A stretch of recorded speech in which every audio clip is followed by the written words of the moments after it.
Hello, everybody, and welcome to another episode of A Real Point of View. I'm your host, Greg Morgan, and I'm the Real Movie Guy. Joining me today is a host of film critics Hi. from the You internet. can't see me. And unfortunately, because of technical difficulties, we're unable to see the one of our critics, Mr. Larry Demkowski, who's the must-see movie critic. But also joining me are Karen D, the movie maven, and then Stephen C, the guy who never picks a bad movie. Allegedly. And that's what I wanted to hear. I was waiting for Karen to chime in, allegedly. That is strike two. Well, welcome, ladies and gentlemen, to our show. And tonight's show is kind of a little different. Well, our show's gone to the dogs. It has gone to the dogs, literally gone to the dogs. Woof. Ruff. Who let the dogs out? We did. We did. If you know the popular song, "Who let the dogs out?" Woo, woo. Well, we did. We did. Or at least we're letting them out tonight. So our theme today is pretty much kind of like dogs in film. You know, we've seen a lot of nice dogs in film, like Lassie, Lad, who actually was Lassie. They just used the same dog. All these different movies and even animated features with dogs involved, and sled dogs, on and on and on. But I wanted to talk about dogs that have kind of been wronged in the movies a little bit. Now, sadly, we won't be able to get to every single scenario with every single dog that's in film, but hopefully we'll be able to at least introduce you to a few films that dogs were wronged, not necessarily killed, but yeah, killed too, but just wronged in different ways. And if some of these movies you may have already seen, and maybe even your favorite movies. I know some of these are that we may be mentioning today, but also then some more recent films that dogs were wronged, and it's just not right. Dogs are supposed to be man's best friend. Am I right, you guys? All right. Yeah, whatever. Oh, that sounded like a cat person. I was scared to say that sounded like a cat person. Yeah, dogs are supposed to be the best friends. Dogs are supposed to help cheer us up when we're down and, comfort us whenever we're having problems. Right. And a cat. Evidently, Karen likes the cold shoulder. Excuse me, but I have owned cats before, and when I would come home and feeling bad, my cat would come up to me and purr and curl up and then make me feel better. Preach, Larry. If I was in a great mood, my cat would come up to me, purr at me, and want to share in my great mood. Either way, the cat made me feel good. It Yeah. sounds like you're confusing a dog for a cat. Oh, no. Cats have definite personalities. Wow. They definitely try to communicate, and they think we're dumb. So, And they're smarter than dogs, too. If you ask a cat, they'll seen. tell you that.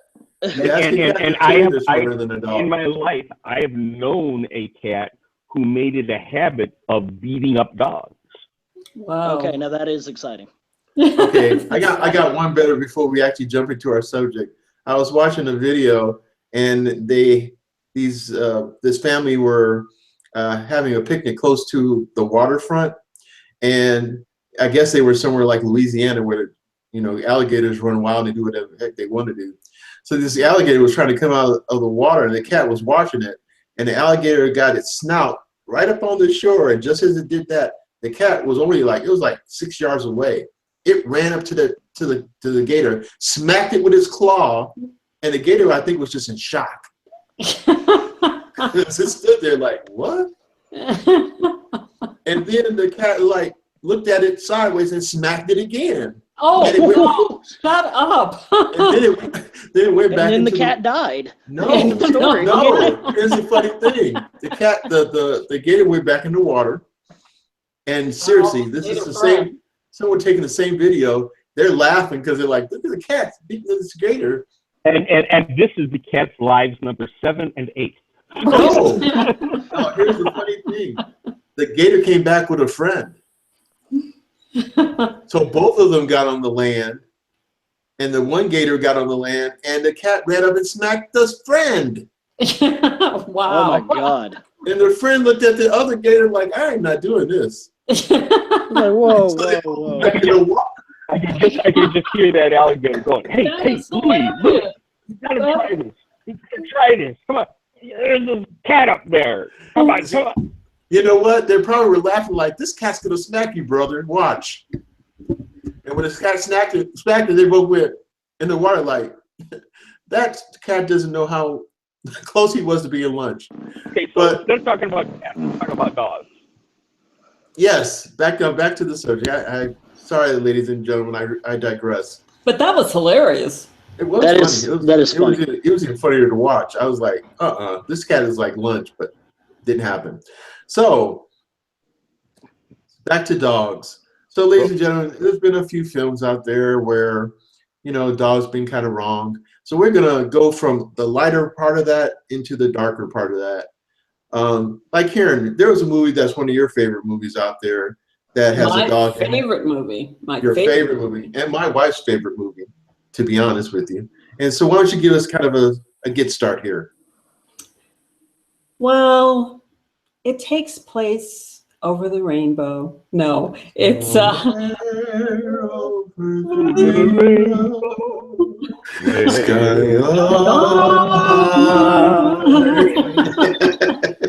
oh my God. Okay, yeah. We're probably going to get a takedown order for that. No, let me just briefly mention The Wizard of Oz. It is my favorite movie. 1939, directed by Mervyn LeRoy and starring the incomparable Judy Garland and Ray Bolger and Bert Lahr and Jack, oh God, what's Jack's last name? I want to say Larson, but it's the guy who played the Tin Man. Is his name Jack Larson or is it? No, that's the Tin Man was Jack Haley. There There's you go. Jack Haley, yes. So it's Who was starring originally supposed to be the Tin Man? Jack Haley, right? No, but who's originally supposed to be the Tin Man? Oh, it's supposed to be Ray Bolger, but he No. was allergic.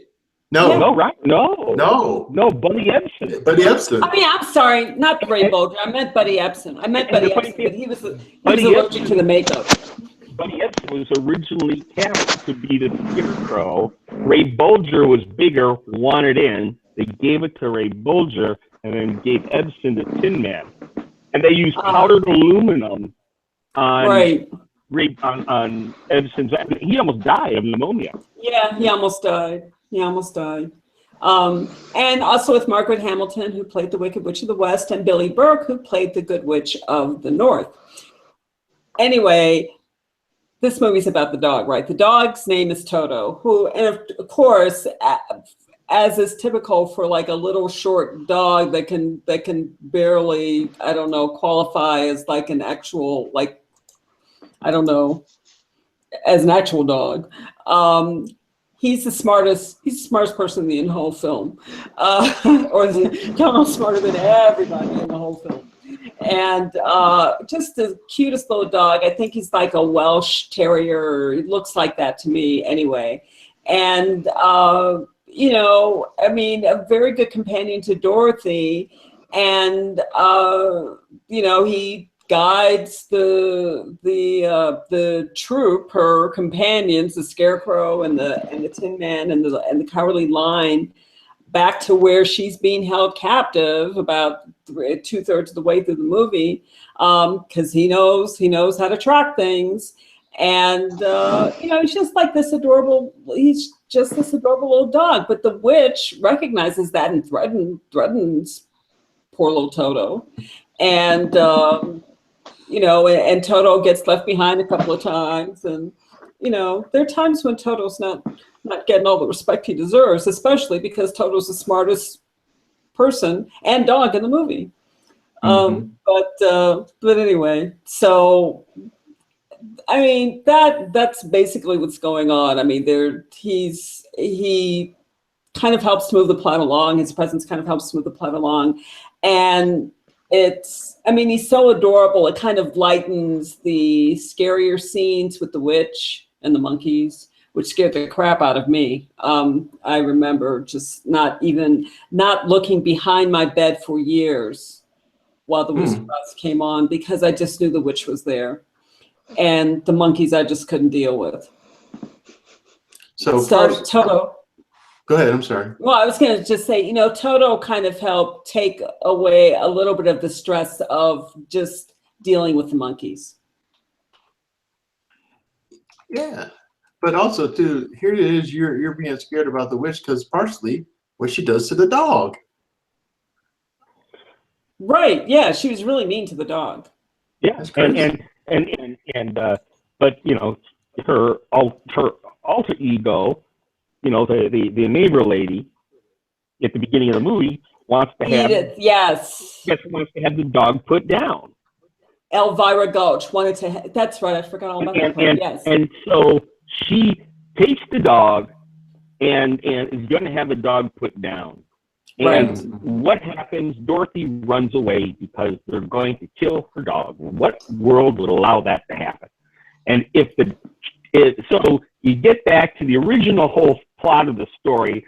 If Margaret Hamilton didn't whisk away with the dog, Dorothy wouldn't have run away and then been out at the storm, and she would have been safe with her family, and she would never have gone to Oz.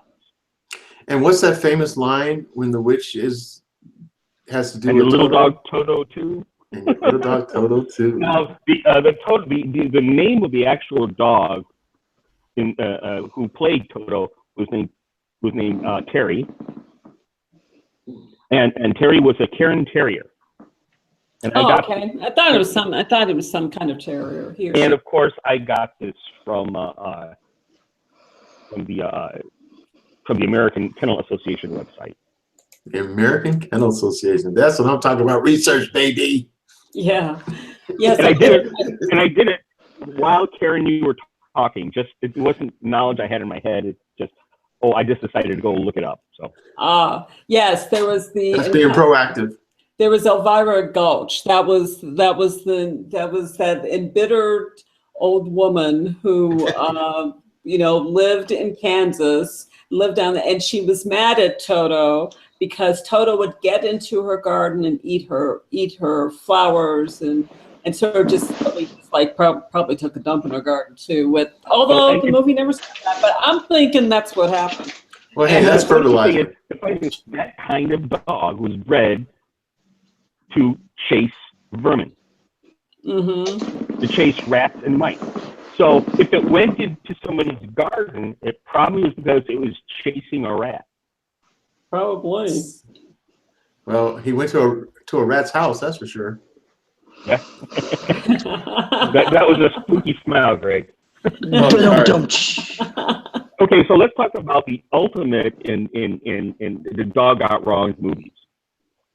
Well, you have an animated movie that you were talking to us about, Larry. Why don't you go ahead and continue the conversation with that movie? Okay, well, I will talk about that one, and then maybe later on I'll talk about Cujo. But anyway. Right.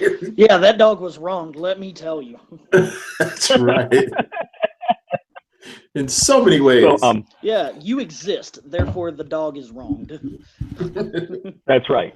So we have a marvelous little film that came out a few years back, and gosh darn it, I can't find my page of notes, so you forgive me for a moment.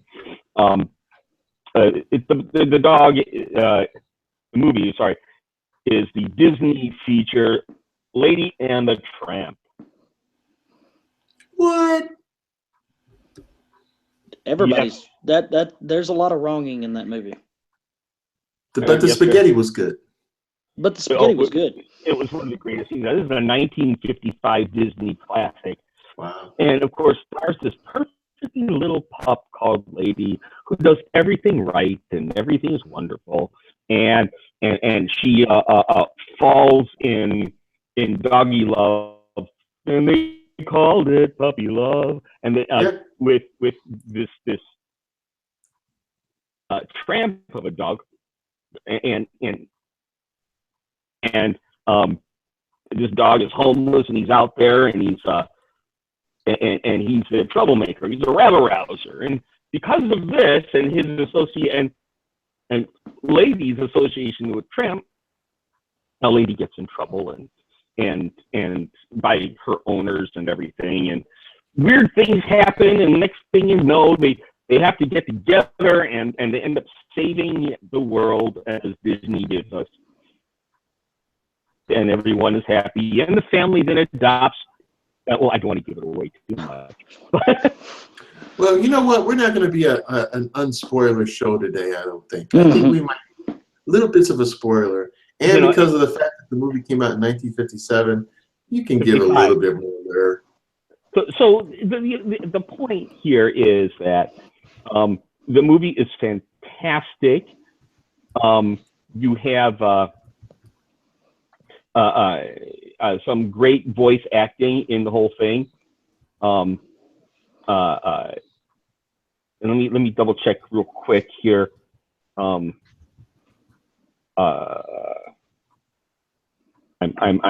going to my ultimate cheat sheet. Sorry about that. Oh, you're good. And they had some great songs in it. And of course, Peggy Lee, the great songster Peggy Lee, wrote the music for this movie. And that's she wrote it? I didn't know that. Yeah, she wrote it. She wrote it, and Disney just ripped her off royally. And she did not it wasn't until like the 70s that she even got public acknowledgement by Disney that she wrote it. She said she didn't, people believed it, but oh my God, and the lawsuits. She was a part of that whole group of songwriters that went back to their producers and said, "We own this song, not you." And if you can find some of the original, if you can find one of the original 45s that song came out back in the 1950s, it doesn't even have Peggy Lee's name on it. Oh wow! Somebody else's name on it. I forgot who wrote it. So anyway, wow. So I guess the dog wasn't the only one got wronged in that one, huh? Oh, you betcha. But I can tell you this: it's a marvelous little film. It's got one of the most romantic scenes in all movie, and that is the Lady and the Tramp sharing a plate of spaghetti. And, and frankly, if you've ever tried to do that with your date, I'll tell you, if you can get that far, then you've got something with your date. If you don't get that far, well, you'll get a black eye kind of like I did, because that's another story. Okay. Yeah, that sounds like sounds like we should do like another sort of review of romantic movies where they're eating together or something, or there's a plate of spaghetti involved. We gotta do another food porn show. Yes. Okay. But not. I know we're talking about dogs. Yes, we are. So, any other cool movies before we get into those major movies? Oh, I got one more. Oh, he's got one more. But you got one? Steve? I kind of have two. I don't really have much to talk about them, but they're both the same movie. Basically, I mean, the premise is literally almost exactly the same. One is Turner and Hooch, starring Tom Hanks, which tells you everything you need to know about what's going to happen to the dog in the movie. And the other one's K9, which came out, I believe, a couple years earlier with James Belushi and Mel Harris. Mm-hmm. Which, again, things that happen to dogs in movies and getting wronged.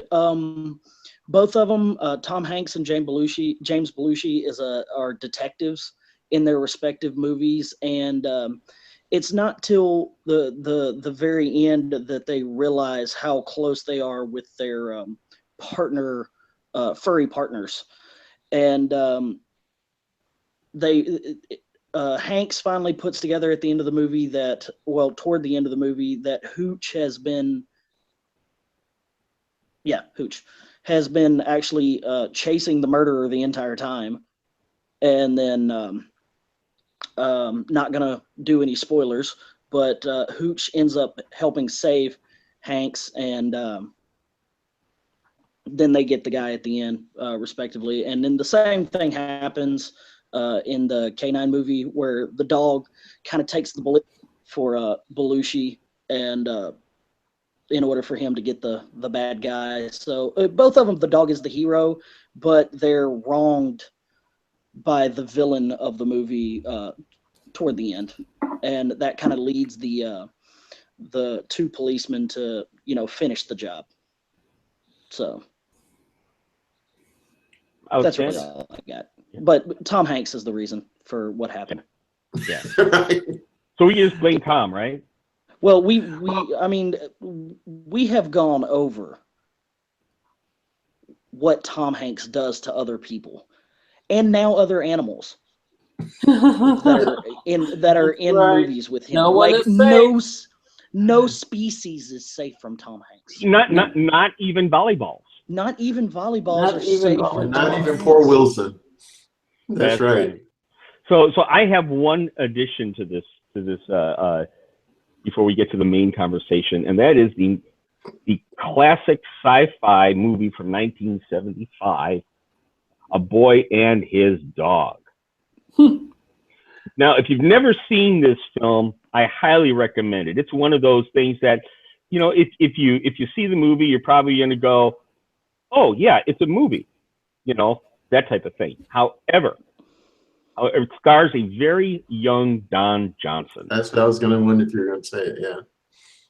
So people know Don Johnson from Miami Vice television. Mostly. That's right. What was that other movie? And anyway, to give a basic idea of what's going on in this film, okay, World War III has happened, and there's this kid, this boy, played by Don Johnson, and he has his best friend, and that's a smarter dog than he is, and this dog, he and this dog can communicate telepathically, and this dog is like a super genius, and Don Johnson is just a kid trying to find a couple of things, trying to find food and sex. All righty then. Okay. Well, So Here goes the PG rating for this show. And again. Now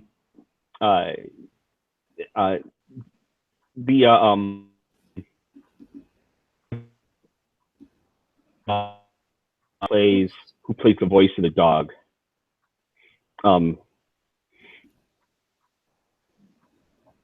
Let's see. Jason Robards, I believe, plays the voice of the dog. What? Yeah. Jason Robards? I St. think Valentine's so. Massacre, Jason Robards?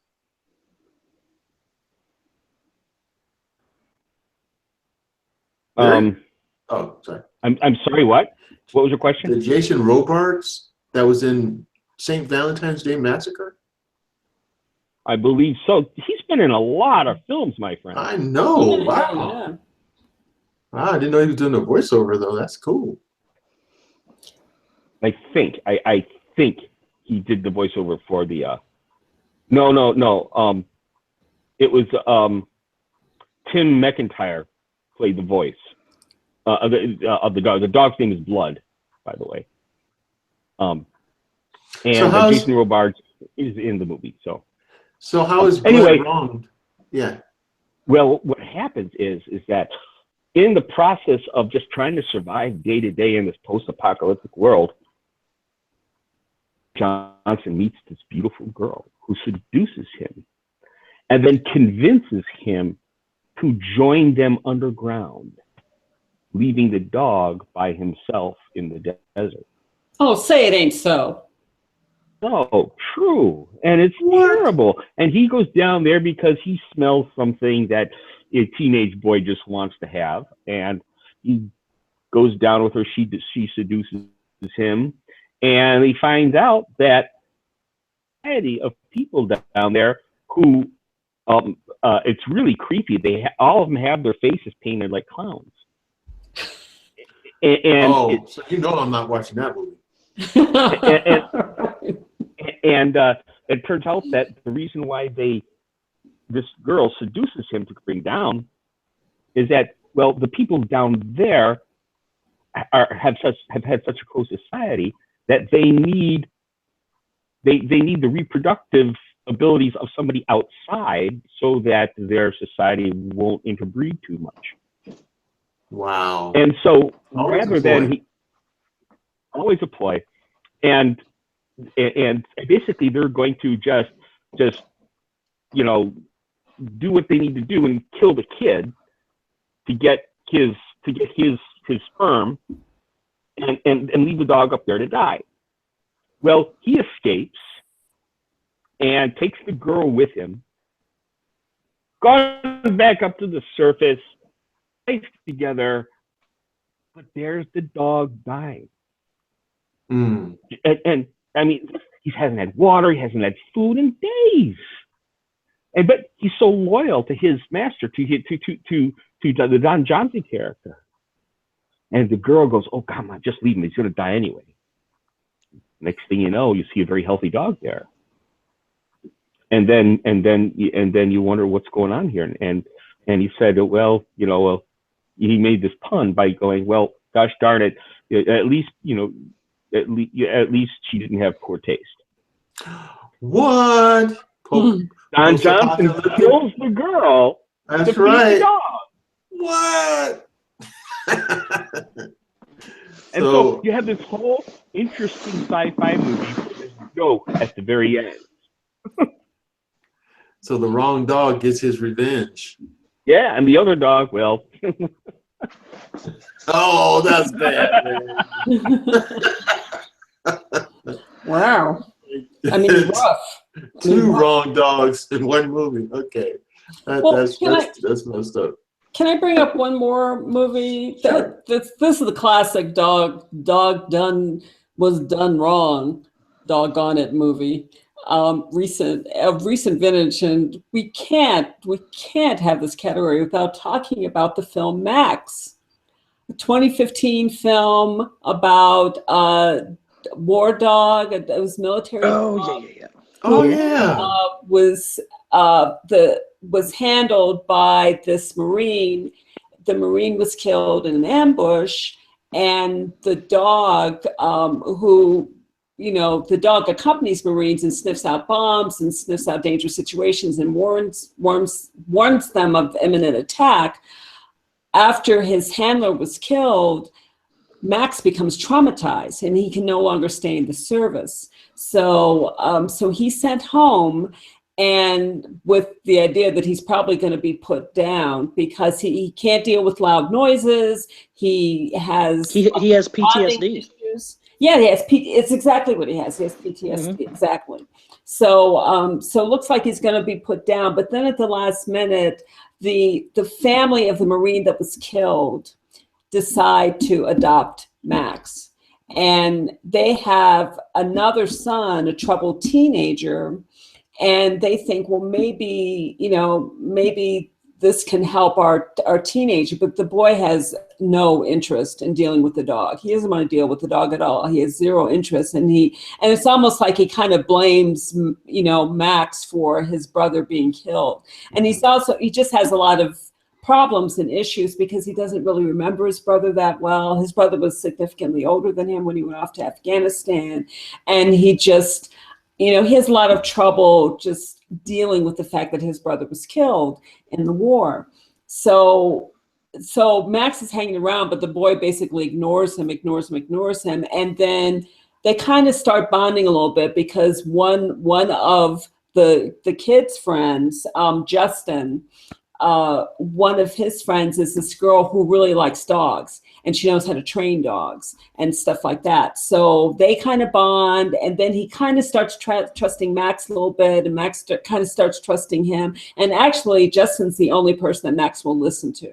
He has PTSD with almost everybody else. And then as it turns out, I won't give away what happens, but there's a mystery that becomes apparent, and Justin and Max take it upon themselves to figure out what the mystery is and to try to solve what's going on. So it's a very heartwarming movie. And even if you're not really like a dog person, like I'm not really a dog person, I'm more of a cat person, it still will bring like a tear to your eye. It's very, You had to bring that back up, didn't you? You had to bring that back up. It's very sweet. And Max is just this gorgeous German Shepherd, and you just can't help but root for him, especially when you see he's suffering from PTSD from the war. That's so sad. So oh my God, I love dogs, but I don't want a dog. Exactly. And I don't watch movies with dogs. Don't even think about bringing the dog around here.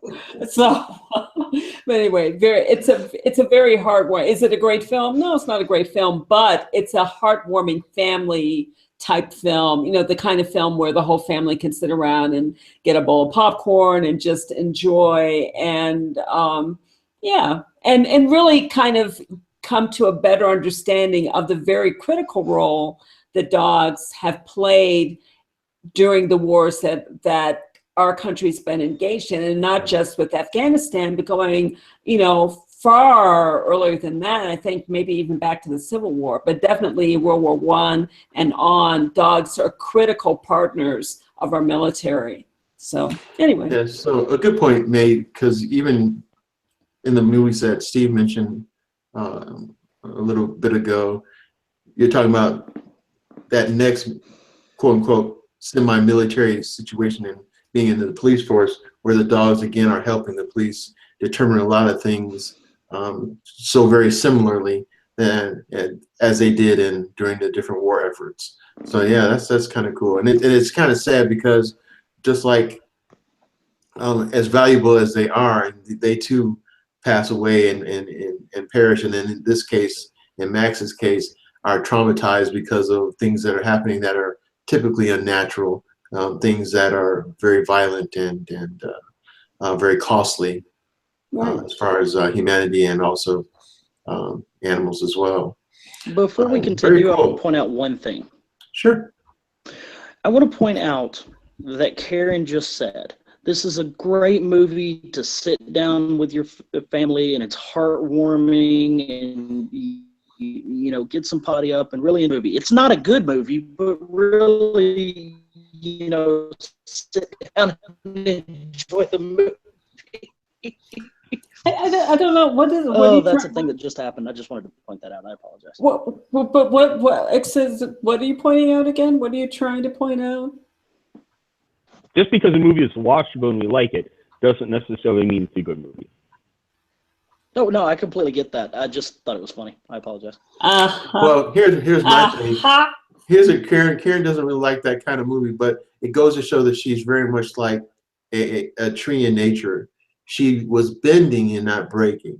Is that what I was doing? Okay. Yes, but then again, she also did like gymnastics and tumbling and all that kind of stuff. So that bending is just normal. Oh, well, okay. So you and Larry are the fencers of our group here. So bending the foil, okay, I'm getting way out of here. All right. So let's get into kind of a core conversation with certain movies that I kind of found out there, ladies and gentlemen. So the movies that we're going to discuss a little bit about are John Wick, Open Range, and I, Legend. So in these movies, the dogs were wrong. Not necessarily the common way you would think they would be wronged, or not necessarily what one might think would be major events, but it was for these people, and it was for these people associated with these dogs. So I'll start with I, Legend. This is a movie with Will Smith, and this is kind of that post-apocalyptic kind of sci-fi scenario. And here's a situation where there's, he's lost his family, and Will Smith's character has lost his family, and lost all these things that are happening. He's a military doctor in this film, and he puts his wife and child on a helicopter to get them away from the situation, and they die. So he's left pretty much with his dog Samantha, or dog he calls Sam, throughout the film. And this is not just his companion, but it's his comfort when other things have been horrific. But part of the problem in the situation here is that some of the people who are affected by what happens in this film turn into another, almost like another species of subhuman. And so now it's survival. These are kind of similar to zombies but maybe even worse. And so throughout the majority of the film, there are people who are trying to get together to try to band together to stay safe from these creatures that are inhabiting the rest of the planet. And so Will Smith is kind of a loner right now and hasn't seen anybody really as he goes through the town or the city that he was in at the time. He just has his dog. And they do find that there are some creatures out there in nature that haven't been affected by this horrific, whatever this thing is, that has affected so many people. And so they are able to stay alive, almost like frontiersmen back in the day, shooting game that they can find when they can find it. It's rare and hard when you're living in a major city. And fortunately, there are some deer and rabbits or whatever out there. So getting to the point more directly in the film, we have Will Smith's character and the dog out, I guess, kind of hunting around. At some point, Will Smith gets hurt when they're trying to get away from these creatures. And so the one thing about the creatures, they're very nocturnal. Sunlight burns them and hurts them, and can even burn them to a crisp. So that's the one advantage that Will Smith has typically, is hunting during the daytime. It's just trying to survive at night is the issue. Oh, so basically, the scenes that I wanted to talk about more directly is where the dog is kind of wronged, and it's a kind of a sad scene. It's really sad.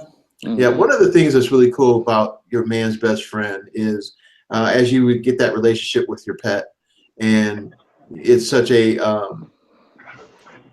close relationship, we'll say, where now you can train the dog to do different things. Well, one of the things that's innate in the dog is protection. They protect their loved ones, protect their family, protect their puppies. Well, in this case, protect their owners in many cases. And so that's the nature and essence of this dog. It is a Sam, but it's really Samantha, so it's a female dog who has all those natural instincts to try to protect their loved one or their child or loved one. And so that's what happens in this film. So the scene, to set the scenes, Will Smith is trying to get away from these creatures, and the creatures have their own dogs. And so they set the dogs out to try to get them.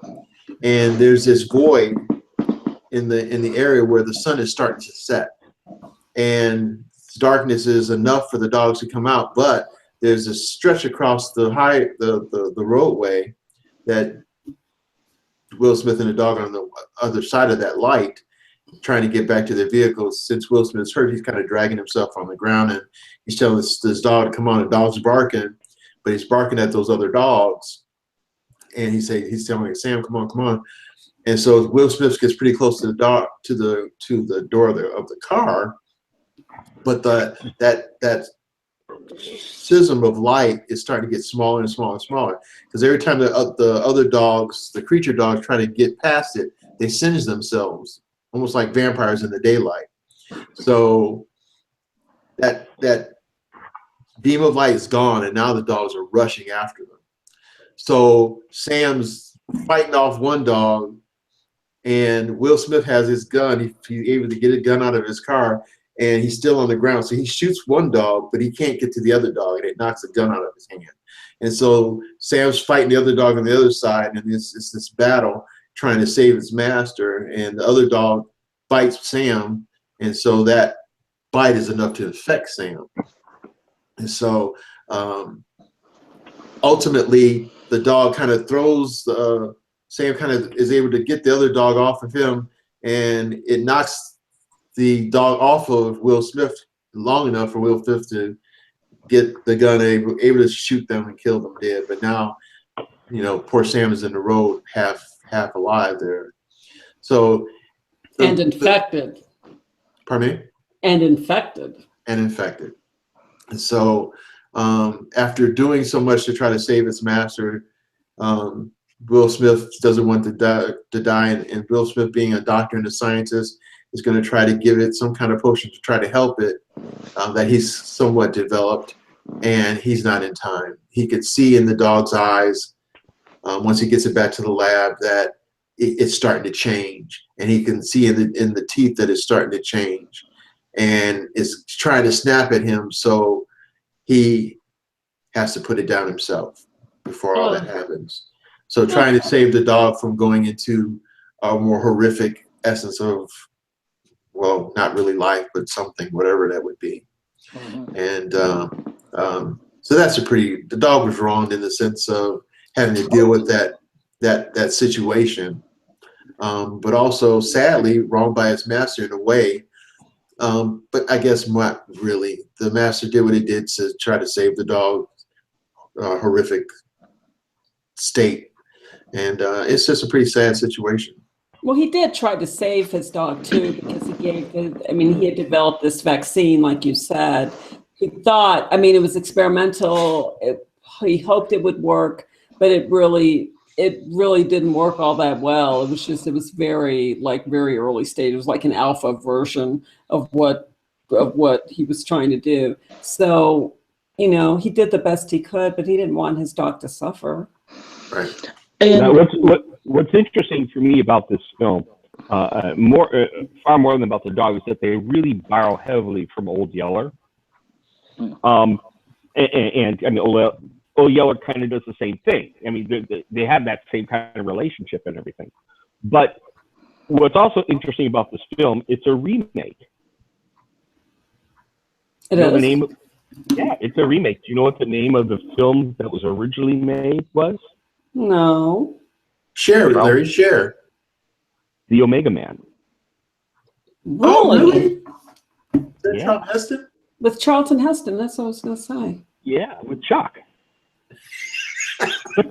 I did not think I Am Legend was a remake of The Omega Man. It was a remake of the original story that The Omega Man came from. Yeah.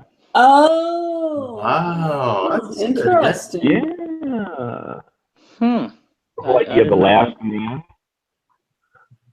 Yes, I remember the Omega Man because I do believe, I can't remember, was it Roxanne? Oh God, I can't remember who co-starred in it, but I can't remember her name. Rosalind Cash. I think Rosalind Cash was also in that movie. Well, through the power of the computer technological age, we can find out. I just remember, I remember when the Omega Man came out, it was somewhat controversial because the movie implied that there was going to be some sort of romance between Charlton Heston, and I thought it was Rosalind Cash, who's African American, and that was just like, worlds were colliding, except that nothing really happened. So the worlds really didn't collide, but You're right. It is Rosalind Cash. Okay. Can we also say that Will Smith's character during this period of time is slowly starting to lose his mind? The reason they're in this situation, like I would say the grief of knowing what he's done and just the loss of his family, he's slowly starting to lose it, because the only reason they're out in the situation they are is because they were about to get in their vehicle and leave, or no, they were driving around town and there's a mannequin in the middle of the street. And he is talking to the mannequin, and it's surrounded by this puddle of water and everything. And he's talking, and he's talking to the mannequin like it's a real person, and that it's moved from whatever location to this location. And he's trying to find out why this person is here, but he's talking to a mannequin. And then finally he gets fed up and has enough, and he actually slips and bangs his head on the asphalt. And when he bangs his head, he actually becomes concussed and passes out for a minute. and then that's why they're out in daylight, and then the light's slowly starting to fade before he comes up to consciousness, and then that's when we get that scene with that little sliver.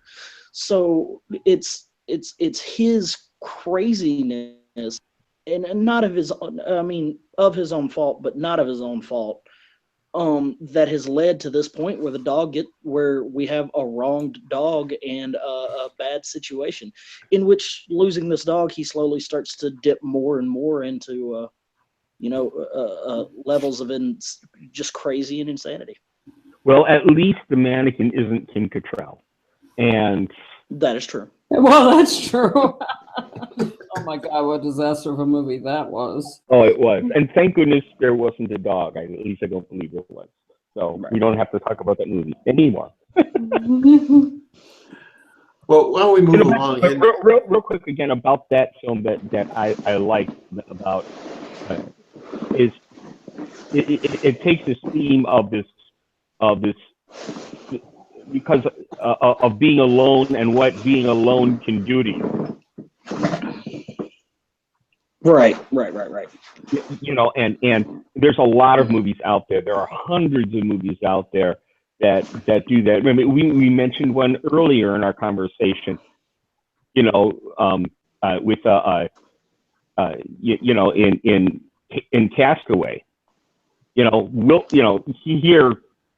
Tom Hanks is talking to a deflated volleyball. Right. And making persons out of things around them. So, and this is a theme that is used often in stories, not just movies, but in stories altogether. But we are a social person. We want that social interaction. Yeah. Yeah, and I guess in I, Legend, that's what he was having with his dog. That there was some type of interaction, someone to talk to, quote unquote, that listens and maybe doesn't answer back. Well, I think the mannequins also filled that role. Well, yeah. But at least you got a moving. I don't think the mannequins talk back. Yeah, moving, breathing. At least if they're not Kim Cattrall. Okay, next. Now, if only Karen didn't. Hey. Karen's one of my favorite people in the entire world. You take that back. Yeah. She's been picking on me, so I'm not taking it back. Better you than me. And that's why Larry said that, because he's not getting picked on. Right. Well, I miss Larry so much. I don't want to pick on him today. You'll wait till the end of the show. Yeah. I'll wait till the end of the show. Exactly. Moving right along to the next thing. And we're having a little difficulty with you too, Steve. We're getting your avatar in and out. Right, you're frozen, Steve. Yeah. Oh, everybody's doing that. Trust me, it's not just me. It's you guys too. Gonna single me out and be the infected person. Okay, yeah. Well, look what happened to the dog in the last movie. Anyway, let's go on. Okay. Well, yeah, boy. Trying to bring this back into a more civil conversation. And let's talk about another dog being injured. Oh, how civil is that, right? Okay. Injured. I think we're completely out of injured dog movies. Right, we're into like dead dogs. Yeah, we're into this is gonna be bad, and Peter's gonna be pissed. Yeah, it ain't gonna be good. Yeah, good point. Good point. Well, the next film is a Western. It's a modern day Western starring Robert Duvall and Kevin Costner. It was directed by Kevin Costner. And the name of this film is Ocean Range. Now, we've mentioned this film on the show before. It's one of my favorite films, Westerns, especially or in the modern day era of Westerns. And in this film, we have basically cattlemen trying to just, basically get their cattle from one point from their ranch to another point, which is where they sell it and how they make their profit. But this is one of those situations where they're grazing freely in the open territory. Well, there's a cattle baron, or I should say there's a land baron who has a town that's pretty much manufactured by him. He runs the town. He runs the sheriff's department. So he's kind of the big bully in town. And he doesn't want anybody, any free grazers, eating off his land. And he's noted, even his conversation during the film, that he's run off people before, but he's going to give this crew a chance. And the crew is Kevin Costner, Robert Duvall, and they're two guys that work for them, a really young guy, and then a kind of a girthy behemoth kind of guy who's gentle at heart, but he's a strong guy, can hold his own typically. So not to give the whole movie out there, just talk more directed about the dog. They too have a dog that is on the trail with them, and everyone in their crew loves this dog. And they mention the dogs sporadically early on, but when things start to happen, they need to kind of go to town. The dog kind of wants to go, and they say, no. The young guy says, hey, the dog wants to go with you, and then Kevin Costner says, no, the dog thinks it wants to go, but it's kind of old and tired.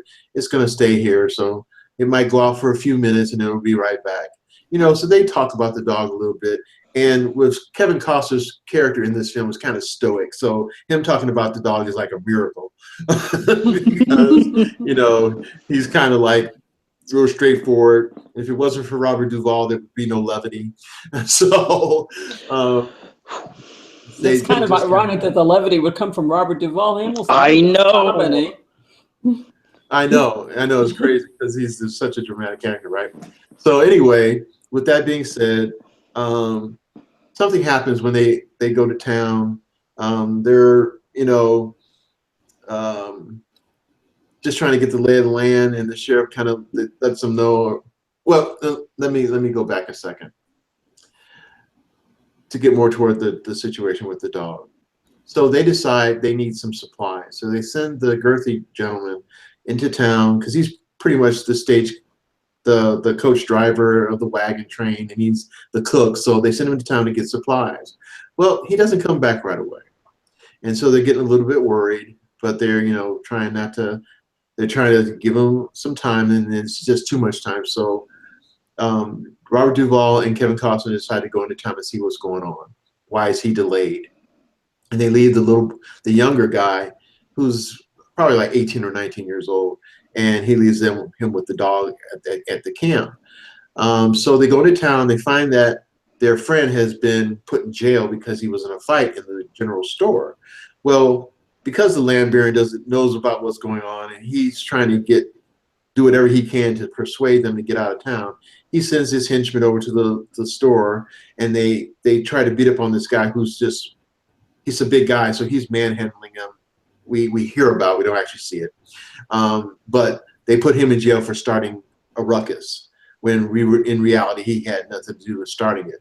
So when the Costner and Duvall confront the sheriff tells him this, he says, well, he's not a guy who would ever start a fight. He would just finish a fight. And in fact, in this case, he dislocated somebody's shoulder, broke somebody's arm, that kind of thing. But they pistol whipped him almost to the edge of his life, so they had to carry him out of there.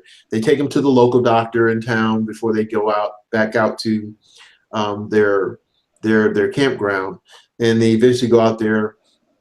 And then when they get back, the young guy lets them know that some people have been kind of watching from a distance, the herd. And so he was kind of out there just making sure nothing was going on. And when they get there, sure enough, they see these guys out there. Now, originally there was 3, now there's 4. So Costner and Duvall develop a plan to kind of go out and spook these guys away from their camp. While they're gone doing that, when they get back, the girthy guy is killed. They left the young guy for dead, and they killed the dog. Ladies and gentlemen, they killed the dog. Oh. For shame. For shame. Yeah. They all liked that dog. Not that they didn't like the guy. Don't want you to think that. But here's the situation. A dog is cool to have and all that stuff. Some people are not very you know, if a dog runs away, they go, oh, well, the dog ran away. But in this case, the dog was almost like another companion. And you're talking about a time when there wasn't a lot of people, quote unquote, population in the world necessarily. And so you gravitate to anything that's going to be make you happy, as Larry said to us earlier before our conversation here about cats and dogs, and they just make you feel better. Well, in this case, you know, they find the dead bodies, and you know, they're talking about Duvall and Costner, and then they say, well, Costner goes over and says they killed the dog. And so Duvall and Costner look at each other like, how ruthless can you be? It's horrible that you killed these people and injured this young man, but you killed the dog too, which meant you didn't care about anything. Mm-hmm. And so part of the impetus of Kevin Costner and Robert Duvall trying to take their revenge on this town, or I should say the people in the town who are loyal to this land baron, it's not just because of the death of their friend and the almost death or seemingly near death of their other friend, but also the fact that they killed that dog. So when they get to town, Costner, it's raining profusely, and it's just torrential rains, and there's a lot of flooding. And so they're trying to get into the main part of the town, and so they're using these, you know, this wood, these boards to try to not get so drenched in the mire of water. And Kevin Costner falls in, and he's almost chest deep in this water. So Robert Duvall's laughing, and he's like, "Well, give me your hand. Let me get you on, you know, on onto the actual wood here on the sidewalk." And all of a sudden, they hear the sound, my dog, catch the dog!" And Kevin Costner's looking around, and Robert Duvall goes, "Over there, you can get it, catch him." And so he catches the dog, and then Robert Duvall and this other man who was yelling for the dog help Costner onto the sidewalk, the wooden sidewalk. And Costner holds up the dog and looks at it. And Robert Duvall laughs a little bit, but then he says, you know, the man says, "Well, thanks for saving my dog. It's my daughter's dog." And Kevin Costner's looking at it, and Robert Duvall looks at it and goes, "Who does that remind you of?" And it's a small version, almost a puppy version of the dog that they had that was killed.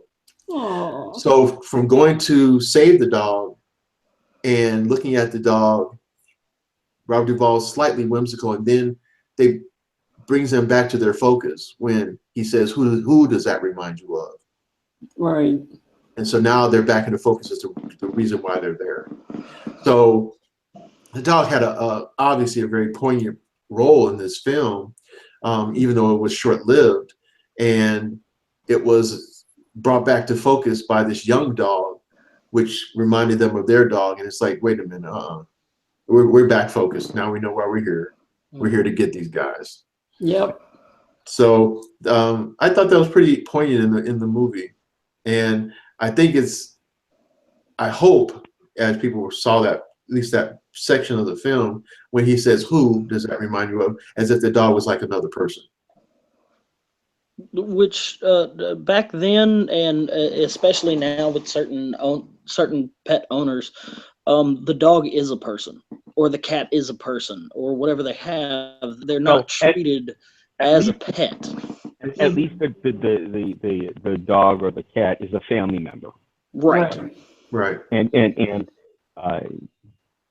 you know, I know people who have animals and they're pets, and okay, so you know, it's just the dog, and that's as far as I take it.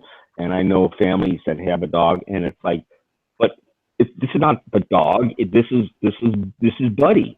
Mm-hmm. Come on, Right. you know.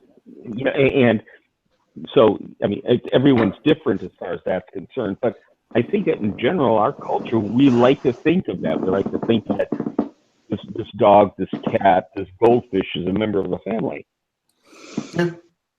And ironically, in these days, which is the one thing that I think is a little kind of a little bizarre in my mind, but that's just because I'm not an animal owner, I guess, when they're dressing animals in clothes. So you know that they're people are really close to their animals anymore, especially anymore. But I think even more so back then, I think animals, especially dogs back then, served much more of a purpose than just being a pet, especially in the frontiers times and in the Western era Yeah, they of had this a country, job. because yeah, they were. I mean, Job. dogs were sheep herders. Dogs Well, were the cattle herders. yeah, look at Dogs were like how some of these dog breeds came around. They were bred to do specific things, like you said. Some were sheepdogs, some relying on the natural tendency of a wolf, to hunt. to hunt in a pack, and when they're in a pack, they herd things together. There's a wonderful dog that's called a Vizsla, and this dog was bred to spend all day out in the field hunting with its master, and then come home and be a family play dog for the kids. Both extremes. One is a gentle dog that just loves to play and be happy, and yet another. But when he's hunting, he's serious, he's focused, and it's a beautiful dog. Just gorgeous. But these dogs are bred to be that. In Toto, Toto, those terriers were bred to be ratters. They were bred to chase out vermin. Mm-hmm. And that becomes real important in a small farm, to keep these rats and rodents away from the hen house or whatever, Right. Yeah, and I was thinking of pointers, hunting dogs these days, to go that, it's quiet enough when they're hunting, and then after their master shoots the game, they go retrieve it. It's very, very, as you alluded to before, saying, very focused in what these different dogs' jobs are. As we were talking, and I started thinking about some other dog movies, or movies specifically where dogs died in, and there are, the more I thought about it, there are hundreds of movies out there where the dog dies, and some it's insignificant, and a few it's significant. But a movie that came out not too long ago where the dog dies, it's a real tearjerker, is Marley and Me. Right. With Owen Wilson. And yeah, I mean, here's all the problems that they had and everything with this dog, and then at the very end they had to put the dog down, and not because of it was diseased. It was just old and sick.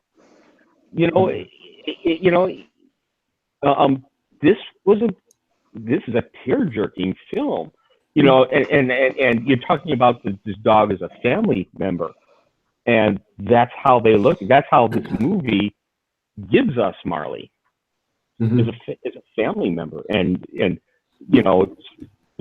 a tough one to watch at the very end. It's tough. Well, another tough film to watch in the very beginning. Speaking of dogs as family members, we have the more recent films that's been out, although its sequel is already out. A movie starring Keanu Reeves is John Wick. The basic essence of this film is a hitman who has found a way to retire, and he wants to stay retired, and he wants to spend his time with his loved one, his female counterpart, his female associate, his wife. And he's able to have this life because of years of loyal service. And here's a guy who was a major player as a hitman in his earlier life. And so in the midst of doing that, sadly, his wife dies of an illness. But one of her last efforts of love and affection for her husband, knowing that she's not going to make it, she sends him a present, and the present is a little puppy, a little beagle puppy. And so basically, he's, he didn't have a dog. He's not necessarily a dog guy, but it's that essence of remembrance. It's that essence of emotion, that essence of love and caring that reminds him of his wife.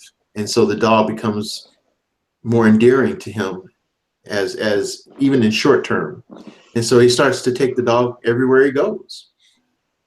Well, sadly, he has one of these really wonderful cars, and he's at a gas station, and these guys see the car, and this guy comes up to him and says, "Hey, you got a great car. What do you want for it?" He says, "Not for sale."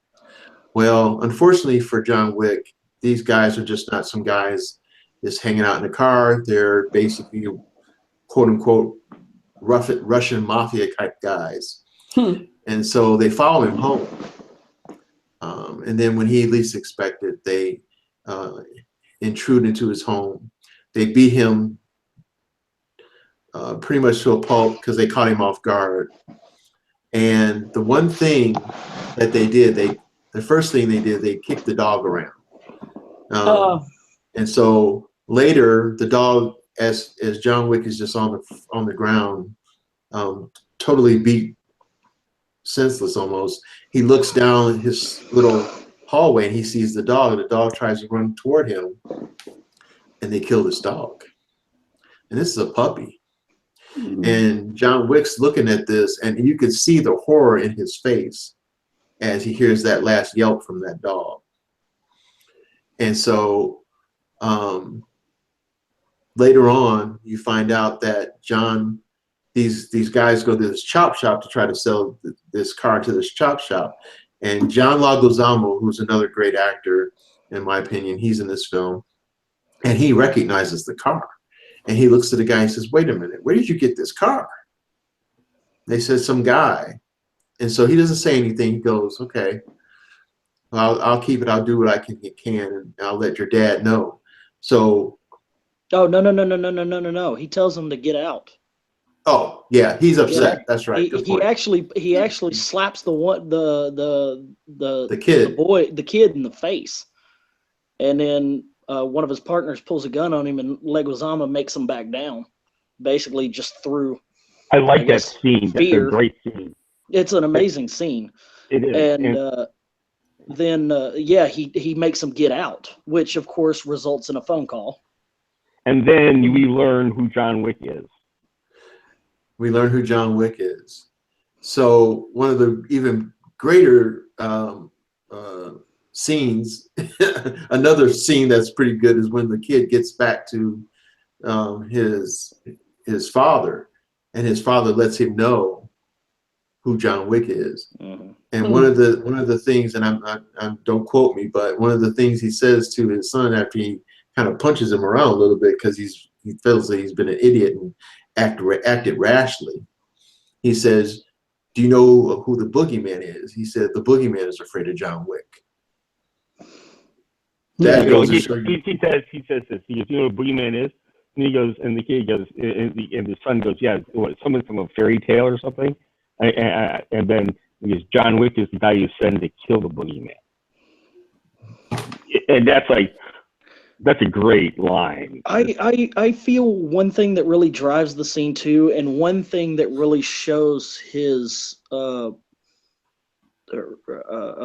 John Wick's remorse over this whole thing happening, and how is him hammering the concrete, him literally digging back into his old life.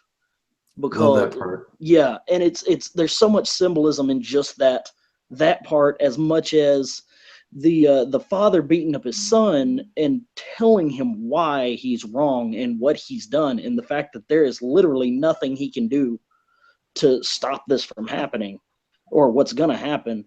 And it's flashing in John Wick just destroying the flooring in his basement, basically just moving the pieces around and getting back into that old life, which he, tried so hard to give up for his wife and then the dog. And it's kind of a powerful moment. Well, maybe not powerful, but it's really an elevated moment for the movie.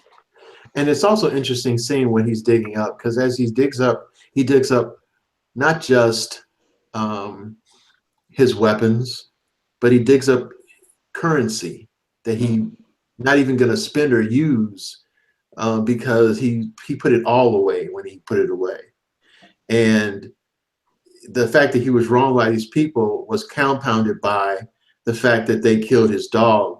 The one possession he had, the one thing he had left that gave him peace when it came to his wife's demise. Right. And one thing that gave him more joy in remembering who she was.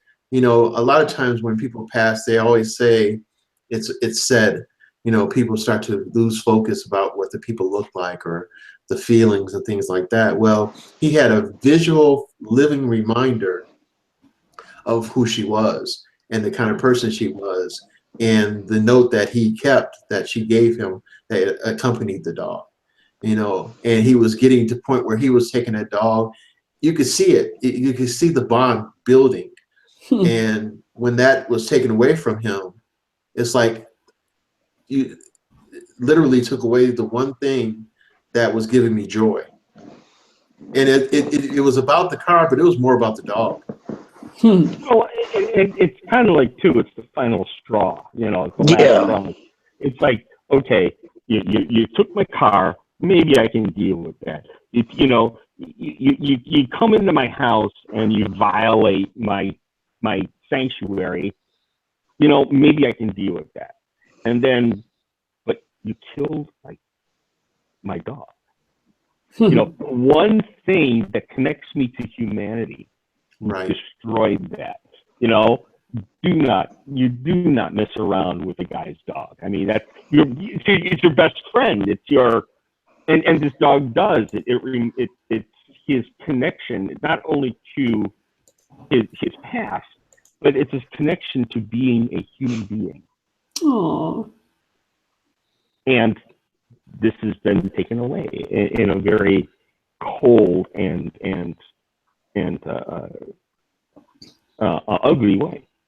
Yeah. Mm-hmm. And there's the dog. And it also really reflects in the scene where they have him, you know, sitting in the chair, where they have him cuffed to the chair or zip tied or whatever, when he's reflecting to his former boss about why he's, you know, he's been debating the whole time, is he back? And he's not. He's not back in the game for game's sake. For the game's sake. He's back in the game because he has been wronged and no one will let him basically get justice, and he feels like he's owed. And maybe he is.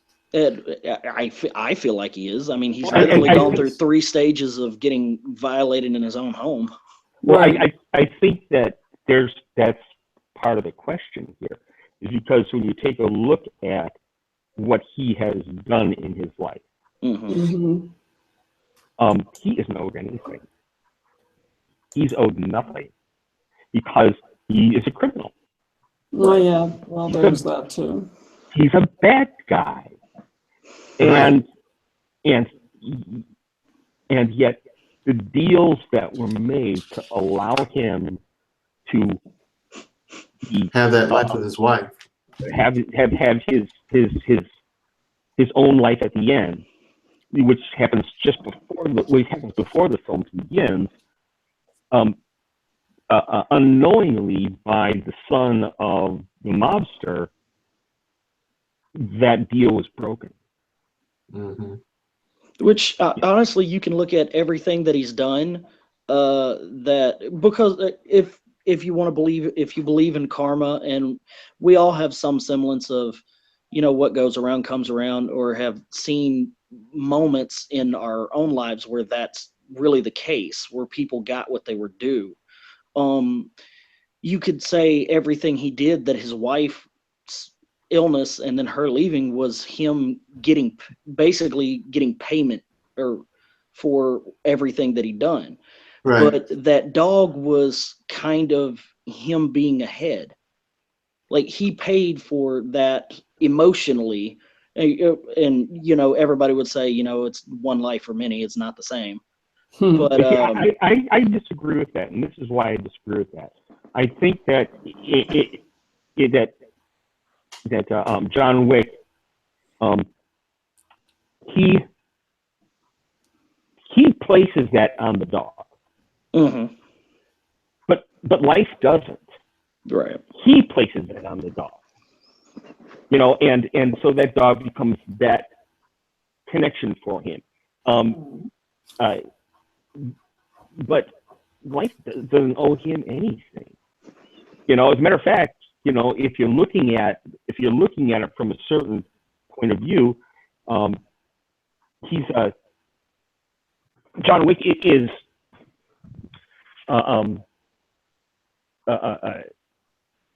it might be that life itself, the universe, wants John Wick to end. The universe has to take back what John Wick took away from the universe. And I know I'm getting all cerebral and goofy on this one, but this is what happens when you have the bad guy who is the good guy. You know, look at Unforgiven. Mm-hmm. Clint Eastwood. Clint Eastwood is the bad guy. Make no mistake about it. Right. He is the bad guy, and he is not going to change. And he had a small life where he could just be and come to terms with himself at the end. And then somebody goes and does something that rubs him the wrong way. So what does he do? He goes and kills people for it. You know, it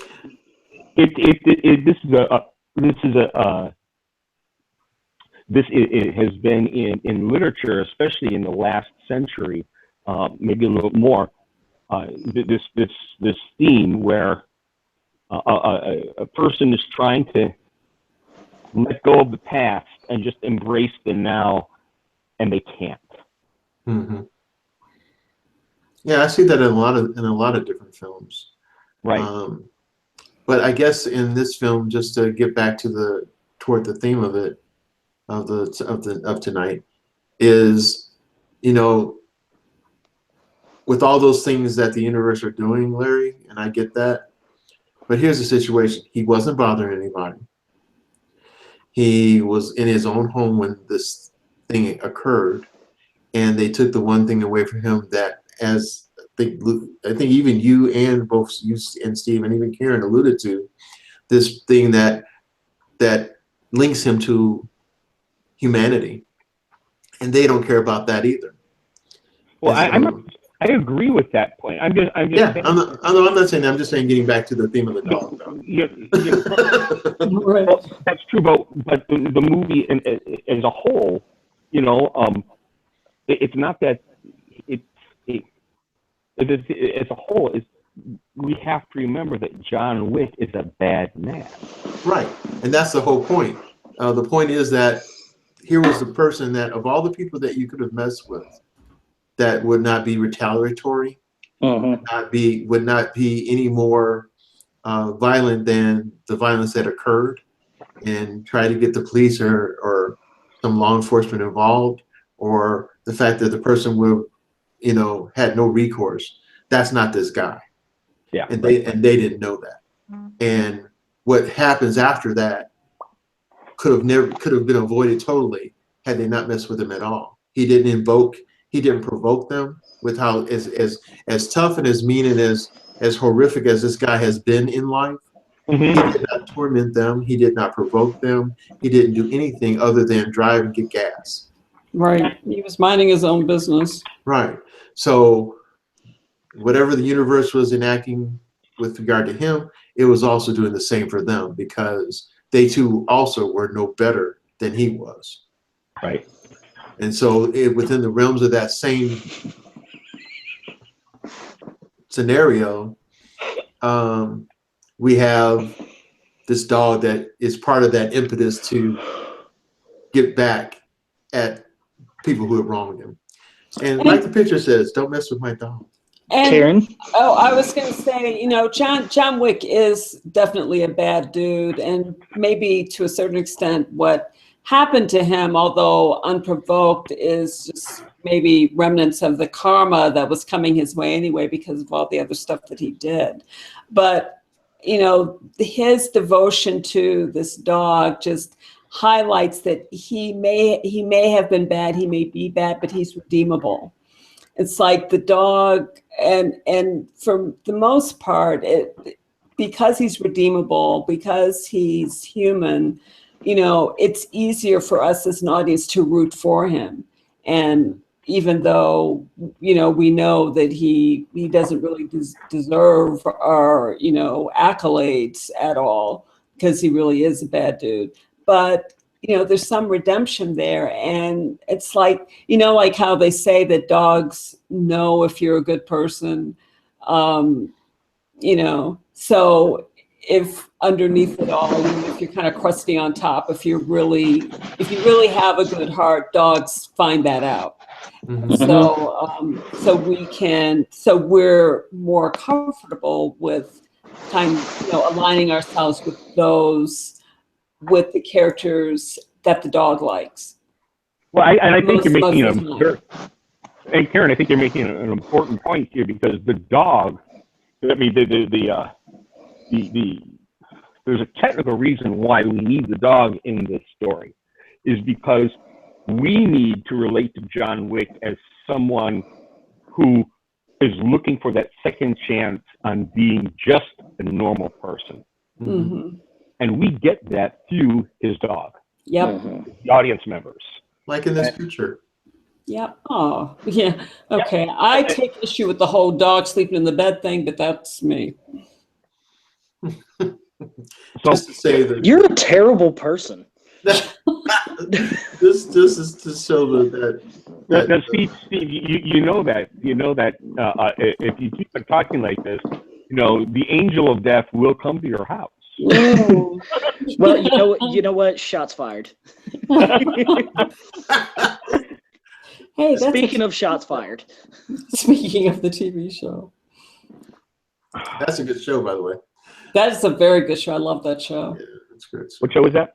Shots Fired. Shots Fired. I haven't seen Nia Lathan and Richard Dreyfuss and Helen Hunt. All kinds of good people in this TV show. But anyway, we digress. But back to the dog. Back to the dogs. What should I say? DiMaggio? Never mind. That's a bad joke about a dog. So this is from Open Range, right, Greg? It is. So Greg, out of the films that you've chosen, whether it's here, Open Range, or the other two, is there any one that you really like better? Well, I think just being very honest, I'm a big fan of Little Puppies. Little Puppies. Adorable. Yes. Why would you want to wrong this little puppy? It's kind of a toss-up for me, but I think I'm leaning more toward Open Range as a total movie. But I liked John Wick a lot. I didn't dislike any of the three movies, but it probably would be Open Range, John Wick, very close, and then I Legend like that. And I Legend's just too depressing. And I think that's partially why it's very although the irony about I Legend has two endings, so it just depends on which ending you saw. The one that's the most depressing is the one that I saw originally that made the most sense in him not. Wait, I'm sorry. I'm sorry. What? Wait. I Am Legend had two endings. I Legend, has two endings. Yeah, it has an alternate ending. Yep. So you could see one or the other depending on, I guess, when you went to the movies to see it. What? I didn't know that. What? Yeah. Like, how depressing could the other ending be? Actually, the other ending is not actually it's not as depressing. It's actually a better ending. Okay, for everybody. Which one's the better ending? The alternate one. The better ending in the sense of, okay, let me say it this way. The one that makes more sense is the original ending that they put in the theaters early on. and that's the most depressing ending. Okay, the movie That makes the most sense. the scene that ends with the mom and the son. Well, in the alternate ending, it doesn't get that far because in the alternate ending, well, okay. You can tell me after we're off the show, as a matter of fact. Yeah, just do that. Okay, but yeah, there's an alternate ending. But wait, I think that our audience might want to know. No, we're not. No, we said men on the spoilers, and I was trying to go too far. I did a lot of spoiling if you haven't seen those films right now anyway, but just to try to get to the more of the dog part of it. But to go back to Larry's original question, I think Open Range is still the better movie for me, but only slightly better because I truly enjoyed Keanu Reeves in this movie. And I'm not a huge Keanu Reeves fan, but this was if any of the Keanu Reeves movies out there, this was the one for me. That I'll remember him for down the road. I feel like subject oriented wise for what we're trying to do with dogs being wronged and everything, the John Wick movie is probably the most prolific. The most action to reaction. Correct. Oh, by far. Yeah, by far, followed by Open Range, definitely. Probably. Yeah. Yeah, that's a good point, Steve. I agree with you about that.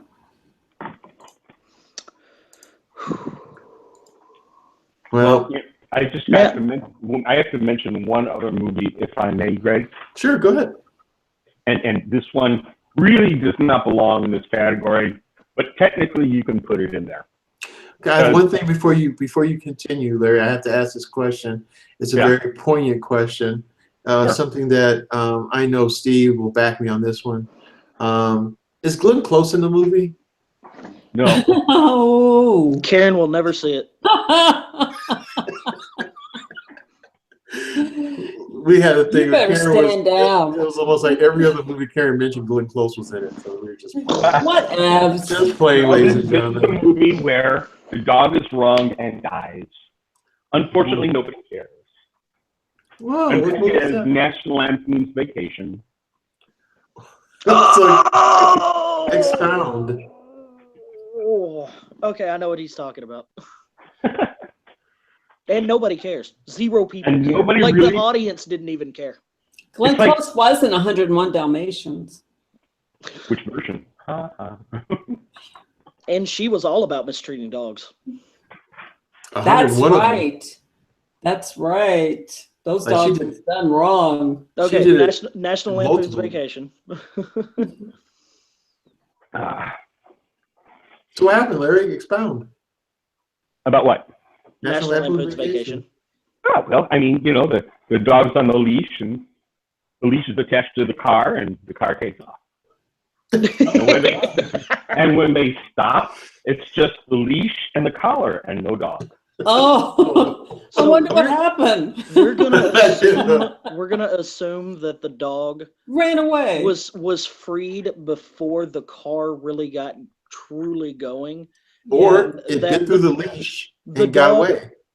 That's true. And then the dog ended up with, you know, amazing owners that would actually care if or the dog maybe was attached to the car. Or maybe it was the prequel to All Dogs Go to Heaven, you know? Well, that's true. One thing I wanted to mention about John Wick, I think I alluded to earlier that they made 2 movies, and John Wick has a new dog. Mm-hmm. At the end of the last movie, what do we call it, Steve? Kidnap. Well, basically, he illegally adopted a dog. Yeah, I think we call that abduction. He dog nap? Basically, but it wasn't like he stole the dog from somebody who wanted the dog. The dog was actually in a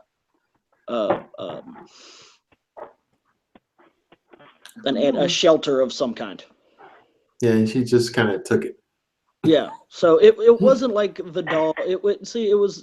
He was doing the dog a favor. Right. Although if you look at the very beginning of the John Wick movie, it's really not that much of a favor. Yeah, no kidding. Because you too can end up like the first dog. Right. Exactly. Except this dog is not a baby dog. This dog is not a puppy. This dog looks mean and could possibly be a machine. It's like it's an upgrade from the puppy, most definitely. Like, this is one that can actually protect itself a little bit more. Right. And others. Yeah. And I've seen the second movie. It's really good. The dog doesn't play as important a role, but it's still there, and it is still a necessary part of the story. Yes. And it shouldn't. If it played the same type of role, then all you're doing is rehashing the first movie. Right, and that's why it's a bigger, stronger, much more self-defense dog. Defense kind of dog, yeah. So now what would be great is if the third movie, John Wick dies and the dog goes and gets revenge. Oh my God, I would watch that movie. Guess what? I would love that movie. Well, good, because there's a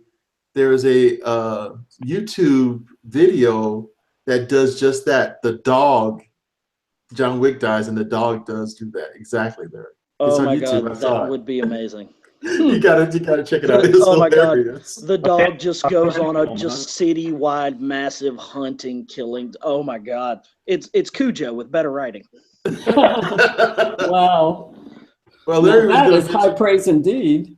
Well, we're about to get out of here, ladies and gentlemen. So, Larry, you mentioned Cujo. What were you going to say about it? Well, I mean, here's dog done wrong. Dog decides he's going to take his vengeance on everybody and anything that comes within his smell, and then the dog is fine.